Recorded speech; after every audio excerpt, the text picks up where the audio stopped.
is in a country called Zaire, one of the hottest regions of Africa, just above the equator.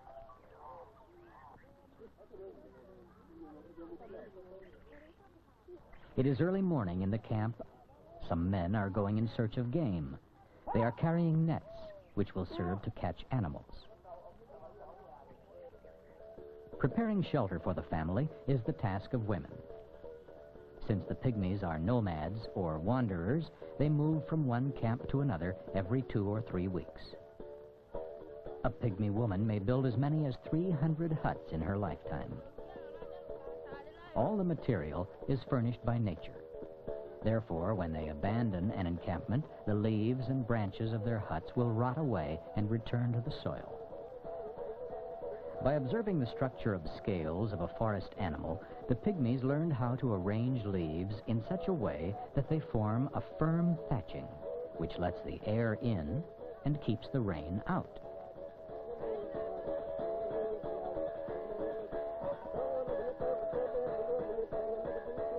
The hut is a cozy 6 feet in diameter and 4 feet high. The banner of leaves is a sign of welcome and good luck.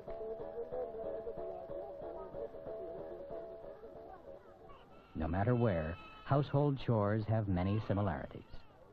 Every baby needs a morning bath. This little boy plays a familiar game, with one great difference. At 2 1/2, little Ale is quite a marksman.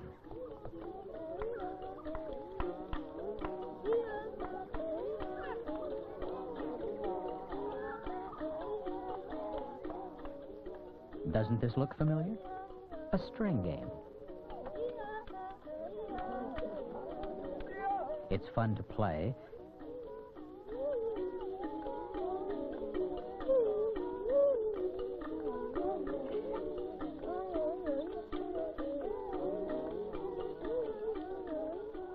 Preparing food for the camp is the job of women.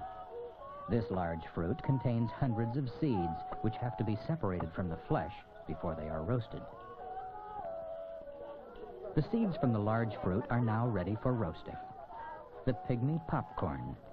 Fun to pop, and tasty too. Another seed requires heavy pounding to break it up and make a nourishing pulp. Used as baby food.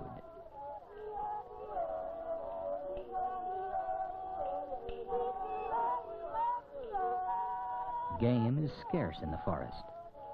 Most of the food comes from roots, vegetables, and fruits, which the women usually gather around the camp.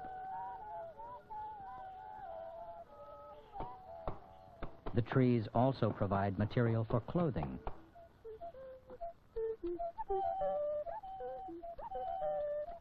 The bark of the fig tree can be made into cloth by hard work. Men usually make the loincloths, which are the only thing the Pygmies wear. Only the inner layer of the bark can be softened into cloth-like material. To make the bark thin, it must be pounded for a couple of hours. The softened bark is then spread out to dry.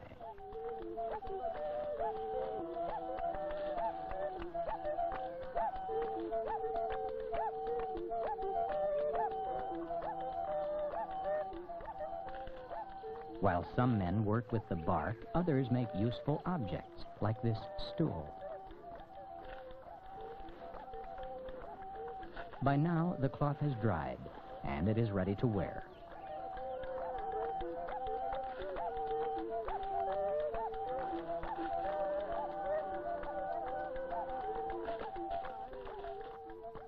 Often, Pygmies decorate the bark cloth with traditional designs. Playing games is often an exercise in coordination. Walking on stilts, for instance.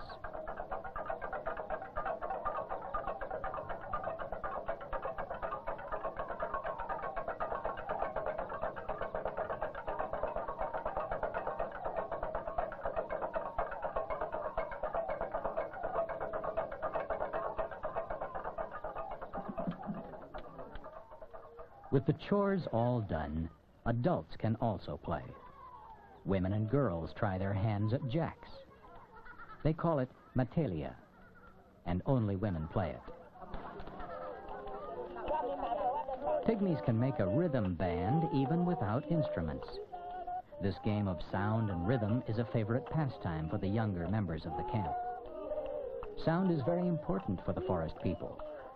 Playing and learning go hand in hand.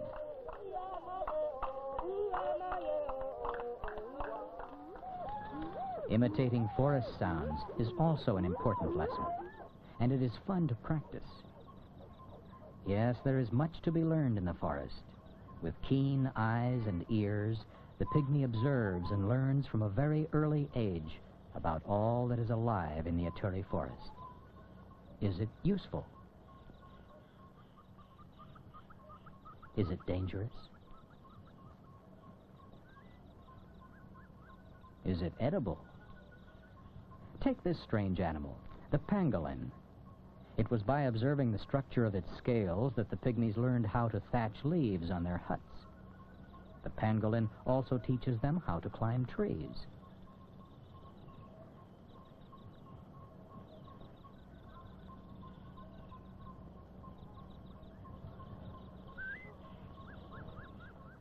The most important activity of the pygmy men is the hunt. Before a hunt, men prepare a special poison for their arrowheads. Bows and arrows are the principal hunting tools.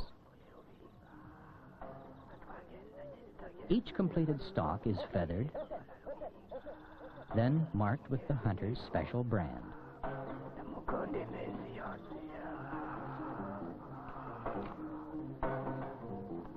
The zigzag grooves at the tip serve to hold the poison.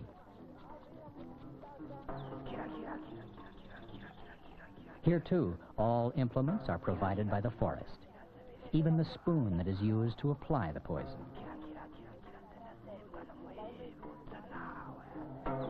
The arrows are hardened in the fire. Finally, several coats of poison are applied. This poison will kill a full-grown monkey in 5 minutes. Pygmies hunt for food only. It takes a great deal of skill to find the few animals that still survive in the shrinking Ituri forest, the homeland of the pygmies. Keen eyes spot a monkey high up in the trees. If they can get it, there will be meat for everybody.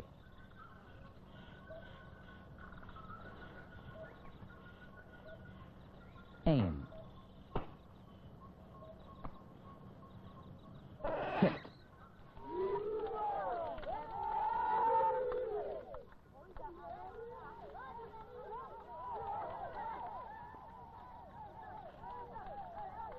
A fine catch.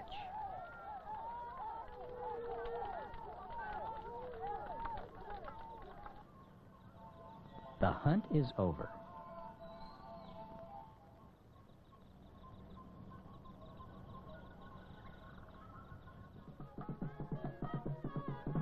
Happiness, sorrow, and misfortune, they all can be expressed by some special song, music, and dance.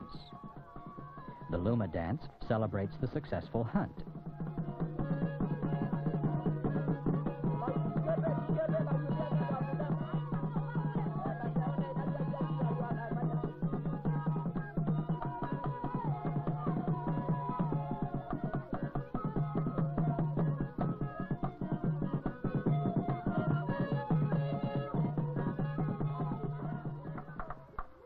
Skip rope is more a dance than a game of skill. Only women participate.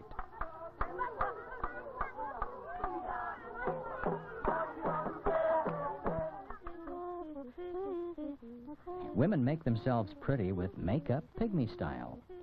Instead of painting pictures, which they couldn't hang in their huts anyway, the pygmies are artists at body painting.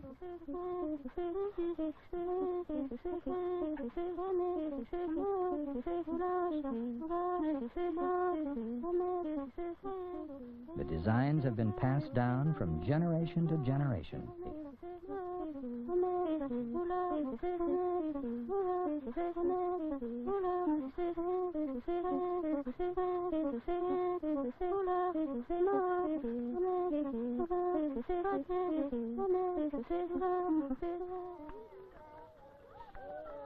The day is not over yet.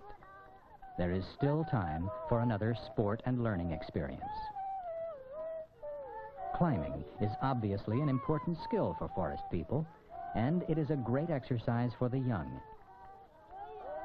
As they learn from their environment, they also develop respect for nature, and they accept its laws as a gift from the Creator. The day turns into night. The fires are lit.